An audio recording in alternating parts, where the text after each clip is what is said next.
So hello everyone, welcome back to my YouTube channel. तो जैसे कि आप लोगों को पता है, हम लोग जो जलवायु चैप्टर था हमारा, chapter number 4 class 9 NCERT geography का, तो हम लोग उसको ऑलरेडी डिस्कस कर चुके थे और हमने सारे टॉपिक जो भी इंपॉर्टेंट टॉपिक थे उनको अलग अलग करके बहुत ही अच्छी थॉरली एक्सप्लेन किया था। आई होप आपको समझ में आया होगा।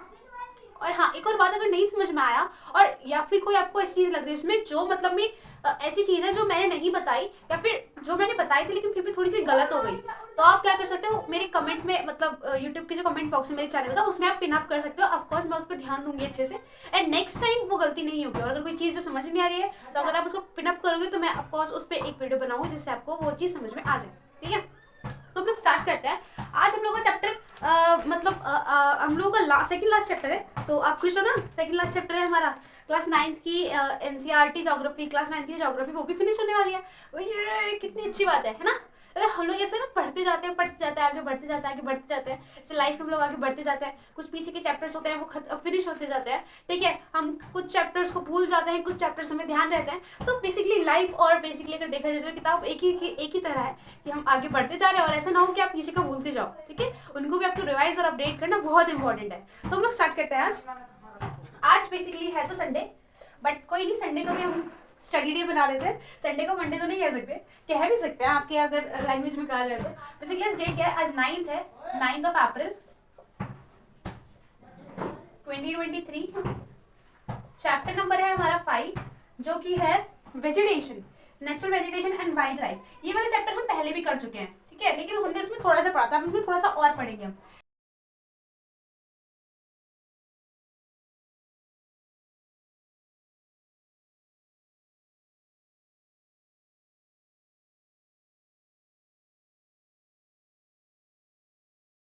हमारा तो हम लोग स्टार्ट करते हैं। तो natural vegetation and wild life. Natural मतलब प्राकृतिक, ठीक है। वेजिटेशन मतलब वनस्पति, वनस्पति, ठीक है, ना ही राष्ट्रपति, ना ही दैट पति, बस जस्ट वनस्पति। एंड वाइल्ड लाइफ मतलब वन्य जीव।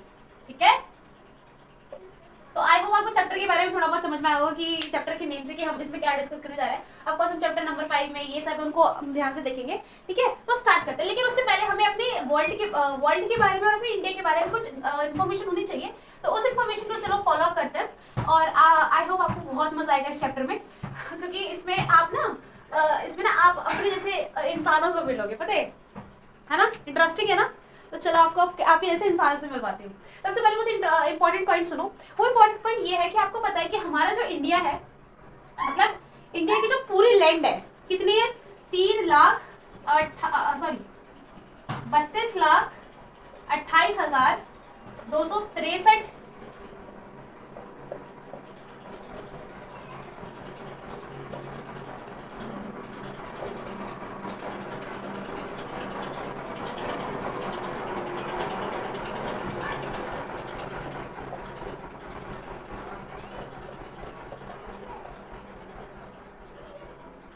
सुनो, हमारे पूरी इंडिया का कितना एरिया है, 32,28,263 मिलियन स्क्वायर किलोमीटर। ठीक है, और ये टोटल वर्ल्ड का कितना है, ये पूरे वर्ल्ड का है 2.4%। मतलब हमारे जो इंडिया का जो पार्ट है वो 2.4% है पूरे वर्ल्ड का। और हमारे यहाँ पे पॉपुलेशन कितनी रहती है, हमारे यहाँ पे पॉपुलेशन 16% और 17% कह सकते हैं हम लोग, यानी कि 16.5, तो उसको 16 और 17 के बीच में कह सकते हैं कि इतनी पॉपुलेशन हमारे यहाँ पूरे वर्ल्ड की अगर कंपेयर करी जाए तो यहाँ पे रिसाइड करती है। ठीक है, और यहाँ पे पानी पानी कितना होता है पूरे वर्ल्ड का, हमारे इंडिया में कितना पानी है, 4%। कितना पानी है, 4% पूरे वर्ल्ड का। ठीक है, अब कुछ और बातें सुनो कि इंडिया बेसिकली ऐसे हम लोग इंडिया के फॉरेस्ट एरिया, ठीक है, कौन से स्टेट में ज्यादा है, कौन से स्टेट में कम है, ठीक है, कौन से यूनियन टेरिटरी में ज्यादा है, कौन से यूनियन टेरिटरी में कम फॉरेस्ट है, उसके बारे में हम लोग डिस्कस करने जा रहे हैं। ठीक है, तो चलते हैं हम लोग अपने चैप्टर में आगे। ठीक है, हाँ, तो आपको एक बात पता है कि पूरे मतलब कि कोई जो टेरिटरी होती है, कोई जो एरिया होता है, तो जैसे कि अगर अपने घर से कंपेयर करते हैं, जैसे अपने घर में रहने के लिए अगर मतलब मान लो हम कोई घर ले रहे हैं, कोई खरीद रहे हैं, कोई प्रॉपर्टी खरीदते हैं, तो मतलब उतनी प्रॉपर्टी उतना एरिया हम खरीदते हैं जितने में कि हमारा पूरा घर आराम से रह सके। ठीक है, एक तरीके से। और दूसरा वो मनी पे भी डिपेंड करता है कितनी मनी है। लेकिन हम अब हम यहाँ पे इस तरफ एरिया के बारे में बात कर रहे हैं, तो हम एरिया का, चलो जैसे हमारे घर में 5 मेंबर्स हैं, तो हम लोग उतना एरिया लेंगे जितने 5 मेंबर्स के लिए सफिशिएंट होगा। जैसे मेरे घर में 5 मेंबर है, तो मेरा घर है बेसिकली 50 गज का है, तो एक इंसान के लिए 10 गज है। मैं मजाक कर रही हूँ, ऐसा कुछ भी नहीं है, बट या हम समझ सकते हैं समझने को, जो भी अगर हमें स्टडी में वो रिलेट हेल्प कर रहा है तो ऐसे ही हमारा जो इंडिया है, जो टोटल एक तरीके से कहा जाए तो पूरे वर्ल्ड में, मतलब हर कंट्री में कितना परसेंट होना चाहिए फॉरेस्ट? 33% होना चाहिए। 33% फॉरेस्ट होना चाहिए किसी भी एरिया में, किसी भी कंट्री में। जैसे हमारी इंडिया है तो उसमें 33% फॉरेस्ट होना चाहिए, कहीं भी हो, या ऊपर नॉर्थ में ही पूरा कंसाइड करता हो या पूरा नॉर्थ साउथ में कंसाइड करता हो, लेकिन अगर डिस्ट्रीब्यूटेड रहेगा तो काफी अच्छा रहेगा। ठीक है, ऐसे ही मान लो स्विट्जरलैंड है, पाकिस्तान है, और भी अदर कंट्रीज में कितना होना चाहिए? 33% फॉरेस्ट कम से कम होना चाहिए। ठीक है, तो ये चीजें हैं। उसके बाद हम लोग आगे चलते हैं, लेकिन हमारे यहाँ पे क्या पूरा है, मतलब एक तरीके से कह सकते हैं कि हमारे यहाँ पे पूरा 33% रिसाइड है, मतलब फॉरेस्ट लाई करता है। नो, हमारे यहाँ पे सिर्फ कितना है? हमारे यहाँ पे 21.009%। एक तरीके से हम ये कह सकते हैं कि 21% हमारे यहाँ पे फॉरेस्ट है इंडिया में।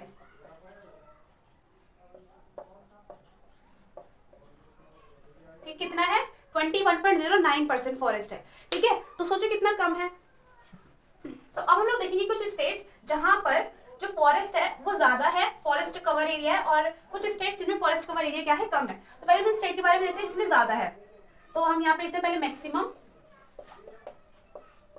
Forest cover area. ठीक है, मैक्सिमम, और यहाँ पे मिनिमम फॉरेस्ट कवर एरिया। ये हम बात कर रहे हैं स्टेट के बारे में। स्टेट के अगर स्टेट के रिलेशन में देखें तो सबसे ज्यादा किसमें? एमपी में, यानी कि मध्य प्रदेश में। ठीक है, और दूसरा अगर हम सबसे कम देखें, सबसे कम किसमें? हरियाणा में। और सोचो हरियाणा ने दिल्ली को तीन साइड से क्या कर रखा है? कवर कर रखा है। सोचो हरियाणा की कंडीशन क्या है, और हरियाणा की वजह से दिल्ली की भी कंडीशन क्या है। ठीक है, हम देखते हैं यूनियन टेरिटरीज के बारे में। मैक्सिमम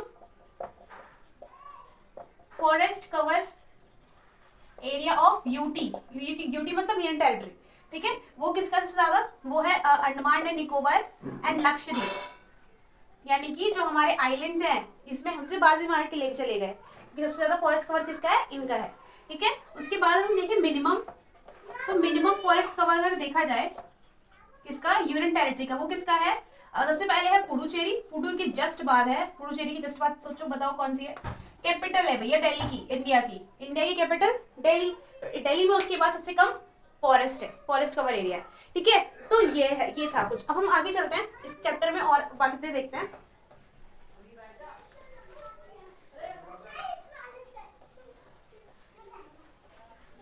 अब हम कुछ स्पीसीज के बारे में देखेंगे। ठीक है, तो देखो हमारे यहाँ पे पहली बात तो स्पीसीज क्या होती हैं? स्पीसीज और वेराइटीज। अगर स्पीसीज और वेराइटीज के बारे में देखें तो इनमें कोई डिफरेंस नहीं है। स्पीसीज का मतलब जैसे कोई जानवर है या फिर कोई पेड़ पौधा भी है तो उसकी कितनी अलग अलग वैरायटी हो सकती है। ठीक है, मतलब variety of plants and animals called species. जैसे मैं हूँ, अब मैं तो एक इकलौती हूँ।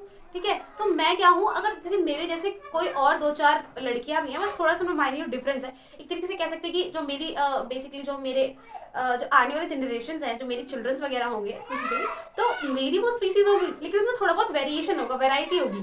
ठीक है, तो स्पीसीज का मतलब क्या होता है? एक स्पीसीज वो पहले से थी लेकिन उससे अलग अलग जनरेट हुई, और उन जनरेशन में क्या हुआ, थोड़ा बहुत माइन्यूट डिफरेंस आ रहा है, तो उनको बोलते हैं पहली बात तो स्पीसीज।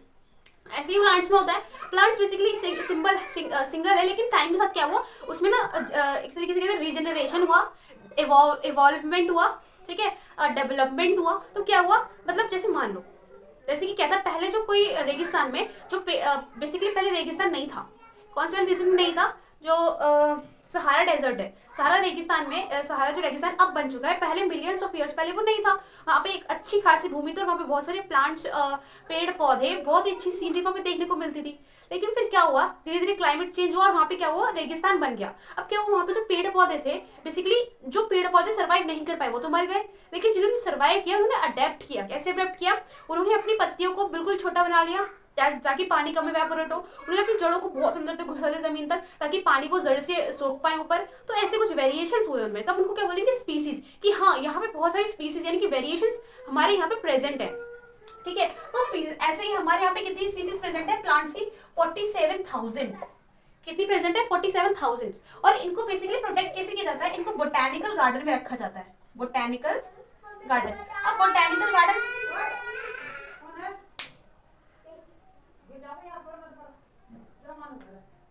बट ये भगवान यार, मैं तो मुझे और नर्वस कर दिया यार, my parents like this. Alright,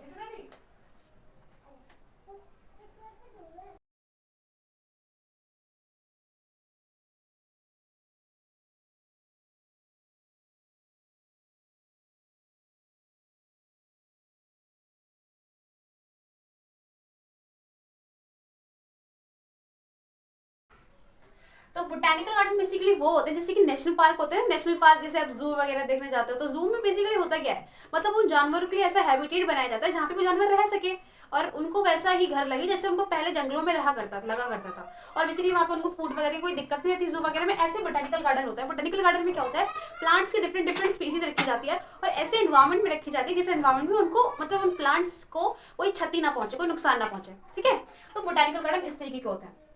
और बोटैनिकल गार्डन में क्या क्या रखा जाता है, मतलब जो स्पीसीज एक्सटिंक्ट हो चुकी है, जैसे कि कुछ ऐसे पौधे थे जो मतलब अब खत्म हो चुके, लेकिन उनके बीज जो थे अभी तक कहाँ पे रखे गए हैं, कुछ ऐसे सोल्यूशन में रखे गए हैं जिनको बोलते हैं बोटैनिकल गार्डन। ठीक है, अब हम स्पीसीज और वेराइटीज को देखा हमने 47,000। और हाँ, हमारे यहाँ पे 15,000 फ्लावरिंग प्लांट्स की वैरायटी है। अब फ्लावरिंग प्लांट्स कौन से होते हैं, फ्लावरिंग प्लांट्स मतलब जिनसे फूल निकलता है, जैसे कि लोटस, मैरीगोल्ड मतलब गेंदा, कमल का फूल, और भी बहुत सारे फूल, जैस्मीन, लिली, ठीक है, और हिबिस्कस, ये सारे फूल जो हैं बेसिकली उनकी कितनी वैरायटी है, 15,000।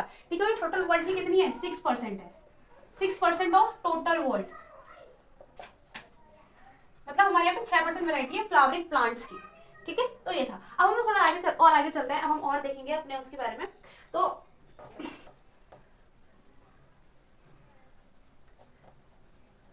हम लोग आगे देखते हैं। अब हम लोग क्या देखेंगे, हम लोग देखेंगे कि मैंने आपको बताया था कि हमारे यहाँ पे 47,000 क्या है, प्लांट्स की स्पीसीज है, प्लांट्स की स्पीसीज है। ठीक है, कितनी, 47,000। तो इसको अगर हम वर्ल्ड के रेस्पेक्ट में परसेंट में निकाल के देखें तो कितना होगा, तो मतलब ये पूरे 10% है पूरे टोटल वर्ल्ड की, ऑफ वर्ल्ड। ठीक है, और अगर एशिया के रिस्पेक्ट में देखें तो 4% है, कितनी, एशिया की, एशिया। बेसिकली इसका प्रोनाउंसिएशन पता है एशिया का क्या है, एशिया, काफी डिफरेंट है इंग्लिश। ठीक है, तो ये था। अब हम देखेंगे कि हमारे यहाँ पे एनिमल्स की कितनी वैरायटी है। हमारे यहाँ पे 90,000 एनिमल्स की स्पीसीज प्रेजेंट है, 90,000 यानी कि 90,000 स्पीसीज ऑफ एनिमल्स। ठीक है, यहाँ से इसको चाहिए। तो अब हम लोग आगे चलते हैं। अब अपने कुछ वर्ड्स को हम लोग डिस्कस करेंगे आगे चल के। ठीक है, पहले इनको इंक दे देते हैं, इनकी इंक खत्म हो गई बेसिकली। हाँ, तो मैंने अपनी टीचर से एक बात सीखी है कि मतलब हमें हर चीज़ में, बेसिकली हर चीज़ में कह सकते हैं कि हर चीज़ में हम लोग को शर्म करनी चाहिए, बट एक्सेप्ट एजुकेशन। अगर एजुकेशन को लेने में हमने शर्म की तो बेसिकली वहीं से उस इंसान का कह सकते हैं जो लेवल अगर यहाँ पर होगा तो वो नीचे नीचे आना स्टार्ट हो जाएगा। ठीक है, तो ऑफकोर्स जब आप पढ़ रहे हो तो कोई शर्म नहीं, कोई लिहाज नहीं। Of course you have to ask the questions and you have to become the successful one, right. तो हम आगे चलते हैं।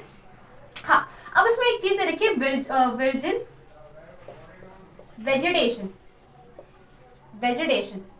अब वर्जिन वेजिटेशन का मतलब क्या होता है, देखो, वर्जिन वेजिटेशन का मतलब होता है ऐसी वेजिटेशन, ऐसी वनस्पति जहां पर अभी तक इंसान बेसिकली पहुंचा नहीं है। ठीक है, ये कह सकते हैं कि पहुंच चुका है लेकिन वहां पे इंसान ना इंटरफेयर नहीं करता।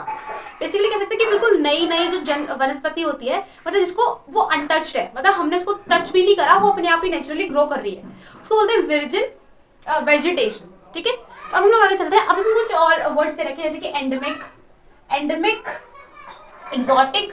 एंडेमिक और एक्सोटिक, इनका मतलब क्या होता है, एंडेमिक इधर, एक्सोटिक। ठीक है, एंडेमिक और क्या है इसमें, इंडिजीनियस। या इंडिजीनियस का बेसिकली हिंदी मतलब होता है देशी, ठीक है। और एक्सोटिक का मतलब होता है विदेशी, ठीक है। एंडेमिक और इंडिजिनियस, इनका मतलब होता है जो अपने देश की वनस्पतियां हैं, ठीक है। और एक्सोटिक मतलब जो बाहर के देशों से आई हैं, जो बाहर के देशों से आई, ठीक है, एक्सोटिक। तो आई होप अब ये आपको समझ में आया होगा। जैसे कि कुछ एग्जांपल्स लेते हैं, अगर हम एनिमल्स के लिए के उसमें भी देखें तो हॉलस्टीन करके क्या है, हॉलस्टीन ये क्या है, एक गाय है। कहाँ की है ये, जर्मनी की है, जो काफी ज्यादा मतलब 100 लीटर दूध देती है एक दिन में, ठीक है। और मैरिनो शिप जो काफी अच्छी ऊन देती है।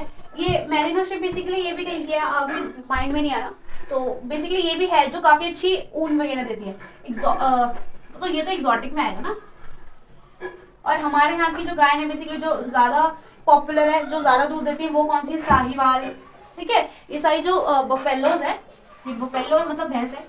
तो ये सारी चीजें होती हैं कि एंडेमिक और एक्सोटिक का मतलब क्या होता है। जो एंडेमिक बेसिकली जो देशी होता है, और एक्सोटिक मतलब जो विदेशी चीजें होती हैं उनको बोला जाता है। तो अब हम लोग आगे चलते हैं। अब इसमें दे रखा है कि वनस्पतियां तो हैं और वैरायटीज भी है। वनस्पतियों में वैरायटी, वनस्पतियों में वनस्पति और जो एनिमल्स होते हैं उनमें वैरायटीज कहाँ से आती है, ठीक है। तो अब हम उसका रीजन देखेंगे। रीजन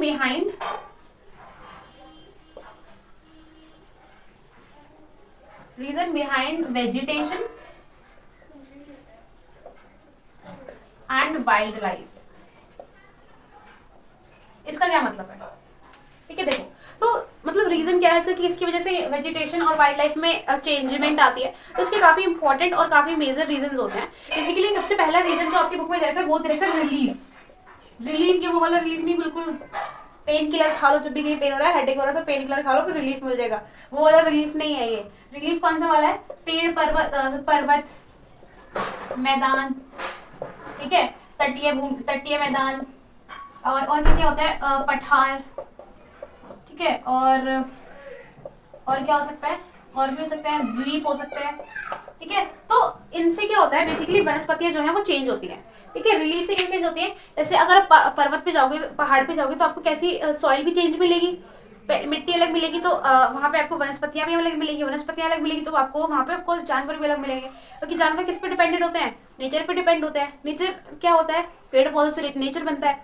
तो अगर पहाड़ पे जाओगे तो आपको जो पेड़ों की जो हाइट है वो कैसे मिलेगी, ट्राइंगल शेप में, ठीक है। और अगर ज्यादा ऊंचे वाले रीजन जाओगे, जैसे टैगा और टुंड्रा वाले रीजन, टैगा और टुंड्रा वाला रीजन कौन सा होता है, ये पूरा अर्थ है, अर्थ का जो ये वाला रीजन होता है पोल वाला, यहाँ पे वनस्पति कौन सी होती है, टैगा और टुंड्रा। टुंड्रा बेसिकली बिल्कुल नॉर्थ पोल के ऊपर होता है टुंड्रा, और टैगा जस्ट इससे नीचे होता है। फिर कौन सा स्टार्ट हो जाता है, फिर टेम्परेट स्टार्ट हो जाता है, ठीक है। टेम्परेट के बाद फिर स्टार्ट हो जाता है ट्रॉपिकल, ठीक है। फिर यहाँ पे स्टार्ट हो जाता है इक्वेटोरियल। तो ये चीजें चलती हैं टैगा और टुंड्रा में। बिल्कुल जो टैगा और टुंड्रा वाला रीजन होता है उसमें जो वनस्पति होती है बिल्कुल लाइकन टाइप में होती है। लाइकन क्या होता है, एक तरीके का इंडिकेटर होता है जिससे एसिड और बेस का पता लगाया जाता है, ठीक है। लाइकन LICEH मतलब एक तरीके से काई की तरह होती है ये, ठीक है। तो ये जो होती है ऊपर पाई जाती हैं। और अगर पर्वत पे जैसे कि हिमालयन माउंटेन वगैरह, तो वहाँ पे पेड़ पौधे कैसे पाए जाते हैं, इस स्टेप में, ठीक है। और अगर मैदान में देखो तो हमारे यहाँ पे मैदान जो नॉर्थ इंडियन प्लेन है, तो वहाँ पे कैसे पेड़ पौधे पाए जाते हैं, वहाँ पे अच्छे खासे हरे भरे और तो काफी लंबे पेड़ पौधे पाए जाते हैं। अगर तटीय मैदान के पास जाओगे तो तटीय मैदान यानी कि जैसे कि मैंग्रोव जो सुंदरी वन होते हैं, सुंदरी वन जो तट बेसिकली तट के किनारे मिलते हैं, समुद्र के किनारे मिलते हैं, वहाँ वो उसको बोलते हैं तटीय जो पेड़ होते हैं, ठीक है। पठार बेसिकली जो प्रायद्वीपीय पठार है हमारा, वहाँ पे भी नॉर्मली पेड़ पौधे में देखने को मिल जाते हैं, लेकिन यहाँ पे काफी कम पेड़ पौधे देखने को मिलते हैं। क्यों, क्योंकि यहाँ की जो जमीन होती है वो काफी ज्यादा एक तरीके से सख्त होती है, ठीक है। और जो पौधा है बेसिकली यहाँ पे पेनिट्रेट कर नहीं पाता। और द्वीप मतलब जो आइलैंड्स वगैरह होते हैं, यहाँ पे भी हमें पेड़ पौधे आसानी से देखने को मिल जाते हैं। तो रिलीफ बेसिकली ऐसे हमें डिफरेंस करता है इन सब चीजों में। तो रिलीफ में इसमें दो चीजें रखी है, लैंड आपको डिस्कस किया और सॉइल, ठीक है। सॉइल भी काफी मैंने आपको सॉइल 5 तरीके की बताई थी, उसमें से सॉइल में कुछ चीजें जो होती हैं वो देखी जाती हैं। अब हम लोग आगे चलते हैं। आगे इसमें क्या दे रखा है, दूसरा रीजन, पहला था रिलीफ, ठीक है। रिलीफ में क्या था, दो चीजें थी, एक तो लैंड था और दूसरा था सॉइल, ठीक है। दूसरी चीज है क्लाइमेट। क्लाइमेट मतलब जलवायु। अब उसमें दो चीजें इंपॉर्टेंट होंगी, एक तो होगा टेम्परेचर। टेम्परेचर तो हमेशा इंपॉर्टेंट रहता है, यानी कि तापमान, और दूसरा होगा प्रेसिपिटेशन यानी कि वर्षा, वर्षा बारिश।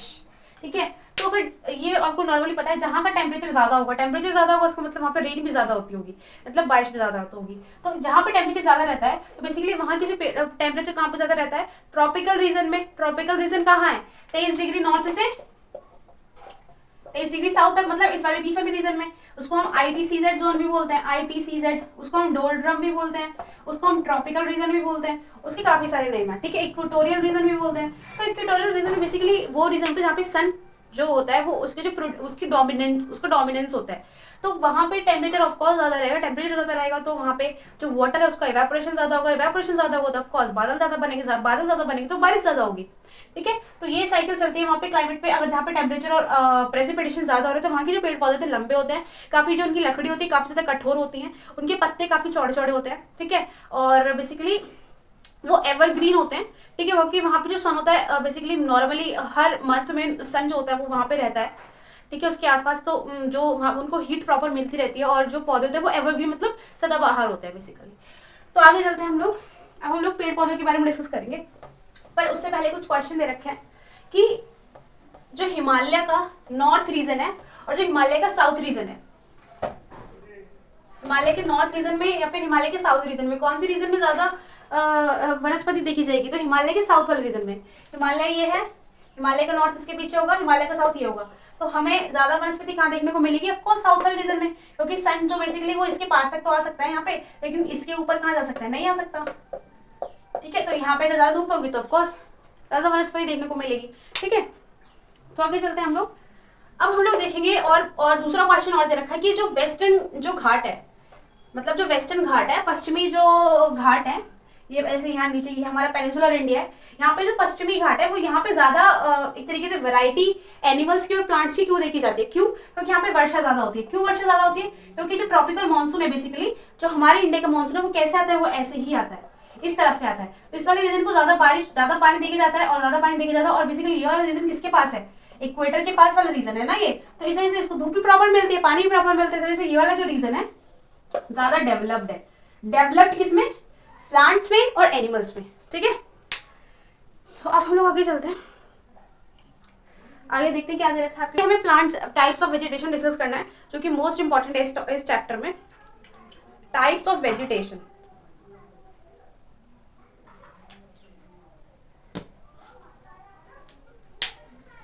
टाइप्स ऑफ वेजिटेशन मतलब वनस्पति के प्रकार। आपको इसमें 3-4 टाइप की वेजिटेशन दे रखी है, उसको ध्यान से देखते हैं।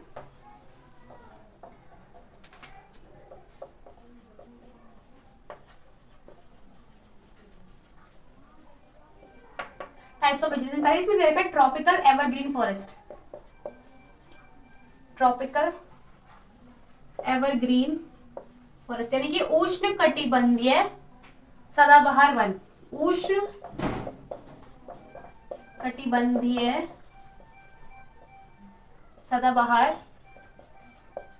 वन। तो इसमें ना अगर आप बुक पढ़ोगे तो काफी ज्यादा खिचड़ी दे रखी है, मतलब ये भी होता है, वो भी होता है, ये भी होता है, वो भी होता है, तो हमें उस तरीके से खिचड़ी नहीं पढ़नी है, क्योंकि खिचड़ी पढ़ेंगे तो वो हम जैसे खाएंगे उसको पेट में निकल के वो चली जाएगी कहीं और। तो हमें क्या करना है, हमें उसमें से कुछ इंपॉर्टेंट पॉइंट्स है उनको पढ़ना है, जैसे कि वहाँ पे किस प्रकार के पौधे पाए जाते हैं, किस प्रकार के पेड़ पाए जाते हैं, किस प्रकार के एनिमल्स पाए जाते हैं, कितनी वर्षा होती है, किस मात्रा में वर्षा होती है, कौन कौन से रीजन बेसिकली ये पौधे पाए जाते हैं।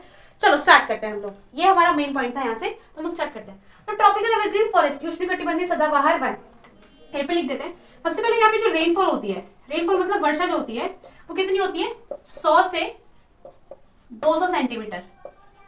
कितनी, 100 से 200 सेंटीमीटर। ठीक है, और दूसरी बात यहाँ पे जो टेम्परेचर रहता है, टेम्परेचर मतलब तापमान, वो कैसा रहता है, हमेशा हाई रहता है। ऐसे ऐसे वनों में कैसा रहता है, हमेशा हाई रहता है, हाई मतलब हमेशा ज्यादा रहता है। ठीक है,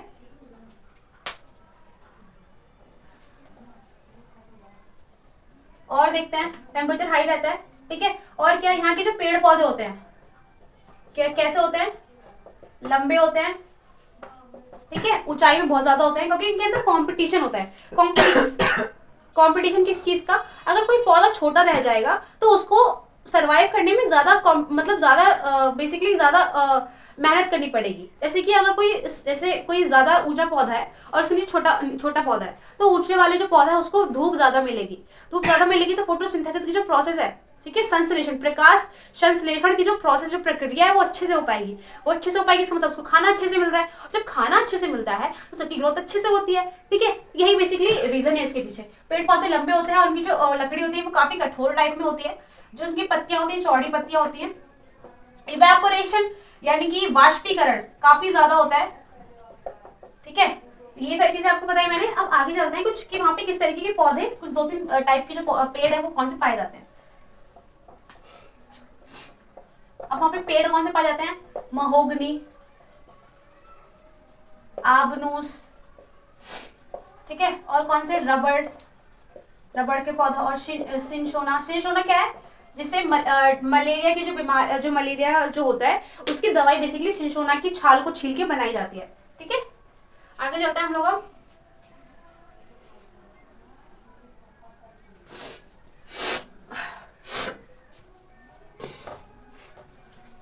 यहाँ पे कुछ एनिमल्स देखते हैं, एनिमल कौन कौन से मिलते हैं, और सबसे हम ये देखेंगे कि कौन से रीजन में ये पाए जाते हैं।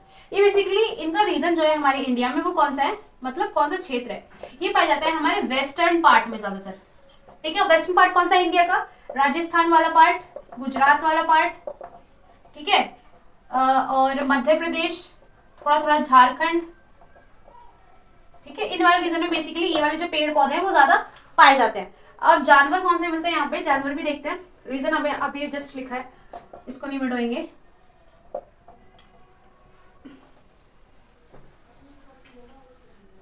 यहाँ पे देखते हैं एनिमल्स, यानी कि यहाँ पे जीव जंतु और कैसे मिलते हैं। तो यहाँ पे जो एनिमल्स है वो मिलते हैं बेसिकली पिग, यानी कि सुअर, ठीक है, ठीक है, स्नेक्स मिलते हैं, और लायन, टाइगर। ठीक है, तो ये सारी चीजें जो एनिमल्स है वहां पे मिलते हैं। तो हमें इस तरीके से हर फॉरेस्ट को क्या करना है, कवर करना है। क्या करना है, हमें इस तरीके से सारे फॉरेस्ट को कवर करना है। तो अब हम लोग आगे चलते हैं। और हाँ, इनकी हाइट बेसिकली कहाँ तक हो सकती है? इनकी हाइट होती है 60 मीटर तक की। और मैं कुतुब मीनार कितना ऊंचा है? 72 मीटर ऊंचा है। सोचो, मतलब एक तरीके से कंपटीशन दे रहा है पेड़ किसको? कुतुब मीनार को। देखो किसका कंपटीशन किससे होता है, पता नहीं चलता किसका किससे कंपटीशन होने लगे। नेक्स्ट चलते हैं, अब हम लोग डिस्कस करेंगे ट्रॉपिकल डेसिडुअस फॉरेस्ट। और एक बात बताओ मेरे को, ट्रॉपिकल एवरग्रीन और ट्रॉपिकल डेसिडुअस में अंतर क्या है? अंतर सिर्फ इतना है, एवरग्रीन का मतलब कि ये जो पेड़ पौधे होते हैं, एवरग्रीन का मतलब जो पेड़ पौधे होते हैं वो क्या करते हैं, अपनी जो पत्तियां कभी भी एक साथ नहीं गिराते। ठीक है, किसी उनका कोई स्पेसिफिक मौसम नहीं होता कि उसमें गिराएंगे, और बेसिकली देखा जाए तो वो गिराते ही नहीं है। अपना जो रीजनरेशन होता है, वेस्ट प्रोडक्ट होता है, वो किसी और तरीके से छोड़ते हैं। लेकिन डेसिडुअस का मतलब क्या होता है? वो ऐसे वन होता है कि उनका ऐसा टाइम पीरियड आता है, जैसे कि 2 या 4 महीने का ऐसा टाइम पीरियड आता है जिसमें जो सारे जो पेड़ होते हैं बेसिकली अपनी पत्तियां गिरा देते हैं। एक तरीके से वेस्ट मटेरियल वो समझा जाता है उनको, तो वो गिरा देते हैं, फिर उसको रीजनरेट करते हैं, फिर आगे बढ़ते हैं और ग्रो करते हैं। ठीक है, तो इस वजह से ट्रॉपिकल एवरग्रीन और डेसिडुअस को थोड़ा डिफरेंशिएट किया जाता है। तो हम लोग आगे चलते हैं, हम डिस्कस करेंगे ट्रॉपिकल डेसिडुअस। पहले हम लोग एक चीज़ देखते हैं कि हमारे इंडिया में कैसे प्लांट्स जो है उनका डिस्ट्रीब्यूशन कैसे है। ठीक है, क्योंकि डिस्ट्रीब्यूशन बहुत इंपॉर्टेंट है।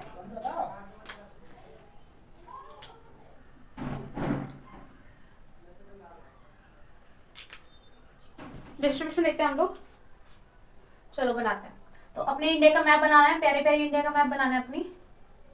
ऐसे जो है ये बना सिक्किम, ये नॉर्थ इंडिया बना, इधर से गए ये बना राजस्थान वाला एरिया,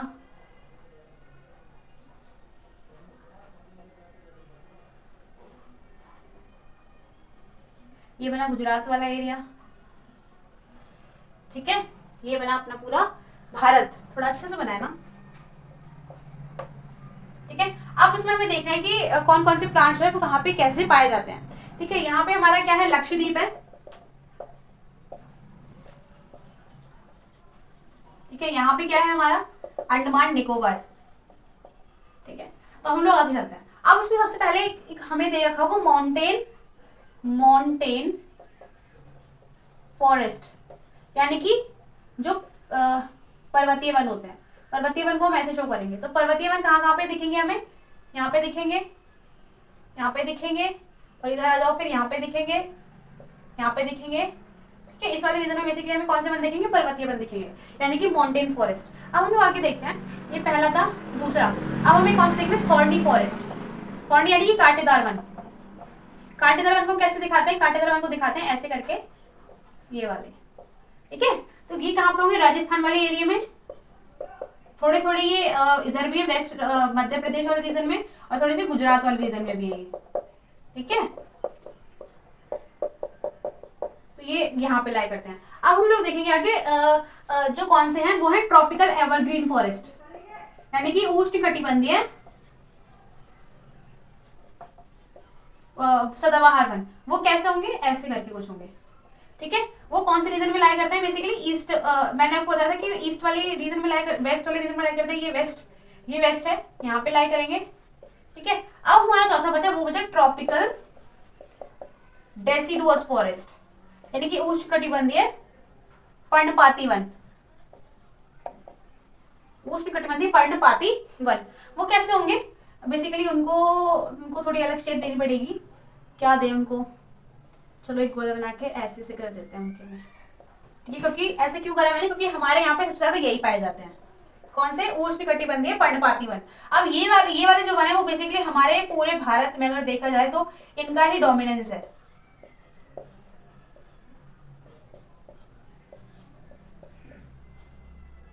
ठीक है, इन्हीं का डोमिनेंस है हर जगह देखा जाए तो। अब हम लोग आगे चलते हैं। हाँ, और ये जो लक्षद्वीप वगैरह और जो अंडमान निकोबार है, वहां पे कौन से मिलते हैं, वहां पे ये वाले मिलते हैं, ट्रॉपिकल एवरग्रीन फॉरेस्ट। ठीक है, कौन से मिलता है, tropical evergreen forest. I hope आपको समझ में आएगा, थोड़ा बहुत डिस्ट्रीब्यूशन आपको समझ में आएगा कि हमारे यहाँ पे कैसे और कैसे कैसे प्लांट हैं, कैसे कैसे ट्रीज कहाँ पर मिलते हैं। तो हम लोग आगे चलते हैं। If you want to take the screenshot you can. आगे चलते हैं हम लोग अब।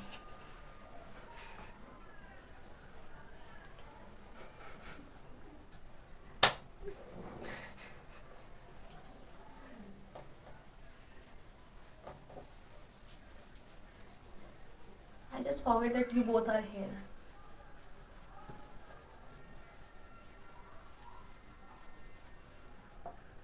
अब इसमें सेकंड दे रखा है बेसिकली। सबसे पहले हम लोग देखते हैं ट्रॉपिकल डेसिडुअस फॉरेस्ट के बारे में। ट्रॉपिकल डेसिडुअस फॉरेस्ट यानी कि उष्णकटिबंधीय पर्णपाती वन। हिंदी में बेसिकली मैं इतनी अच्छी नहीं हूँ, अगर इसका कोई अलग मीनिंग हो तो आप बता देना। उष्णकटिबंधीय पर्णपाती वन। अब ये क्या होता है, ये दो तरीके के होते हैं। एक तो होता है मॉइस्ट ट्रॉपिकल डेसिडुअस फॉरेस्ट, एक होता है मॉइस्ट, एक होता है wet, no dry tropical deciduous forest. ठीक है, तो इनकी कुछ अलग विशेषता है, इनकी कुछ अलग विशेषता है, इनको देखते हैं। यहाँ पे जो वर्षा होती है 70 से 100 सेंटीमीटर तक होती है। यहाँ पे जो वर्षा होती है 100 से 200 सेंटीमीटर तक होती है।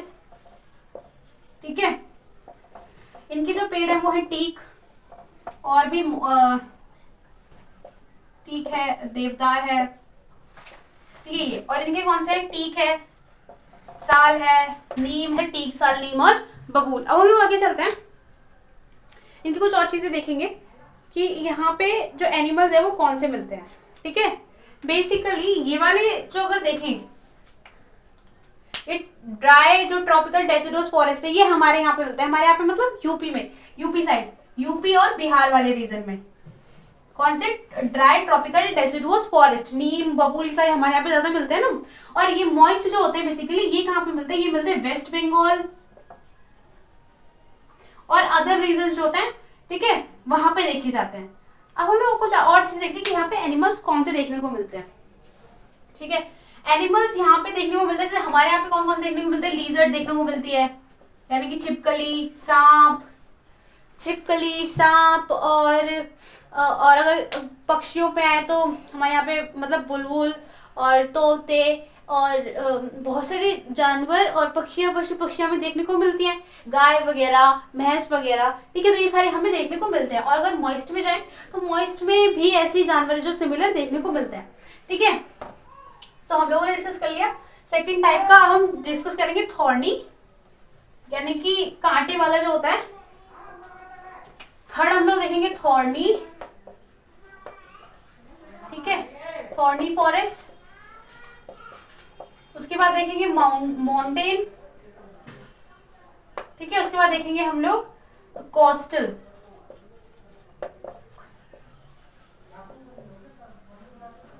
ठीक है। देखते हैं थॉर्नी फॉरेस्ट मतलब ये जो राजस्थान वाला, गुजरात वाला और जो मध्य प्रदेश वाला रीजन है, यहाँ पे थॉर्नी फॉरेस्ट वहाँ पे जो, जहाँ पे जो मिट्टी होती है वो रेतीली टाइप में होती है, मतलब ज्यादा पानी नहीं होता, ठीक है। अब ज्यादा पानी नहीं होगा तो पौधा अपने आप डेवलप हो ही नहीं पाएगा। इनकी जड़ें होती है वो काफी ज्यादा लंबी जमीन के अंदर तक जाती है, क्योंकि इन्हें क्या करना होता है, इन्हें वाटर निकालना होता है बेसिकली अर्थ के अंदर से, क्योंकि ऊपर वाले एरिया में इनको वाटर नहीं मिल पाता, ठीक है।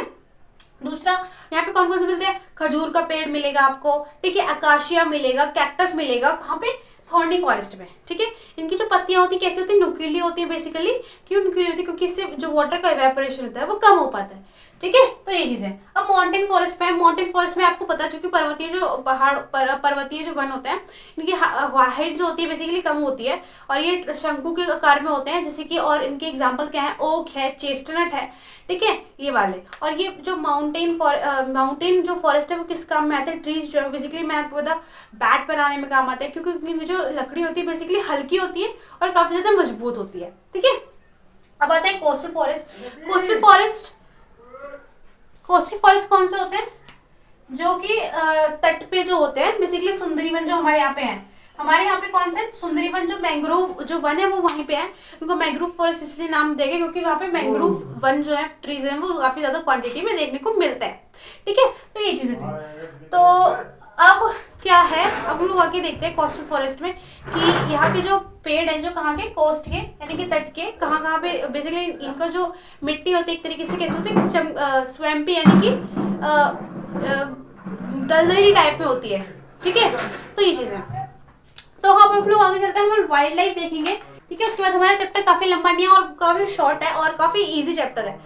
वाइल्ड लाइफ को देखते हैं। वाइल्ड लाइफ मतलब जंगली जानवर कैसे, कहाँ पे और कहाँ पे हमारे रीजन में मिलते हैं।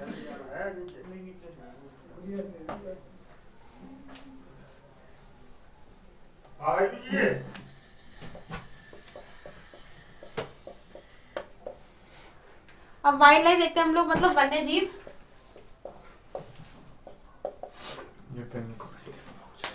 बेसिकली वन्य जीव हमारे यहाँ पे काफी ज्यादा वैरायटी में देखने को मिलता है। हमारे यहाँ पे जैसे मैंने आपको बताया कि 90,000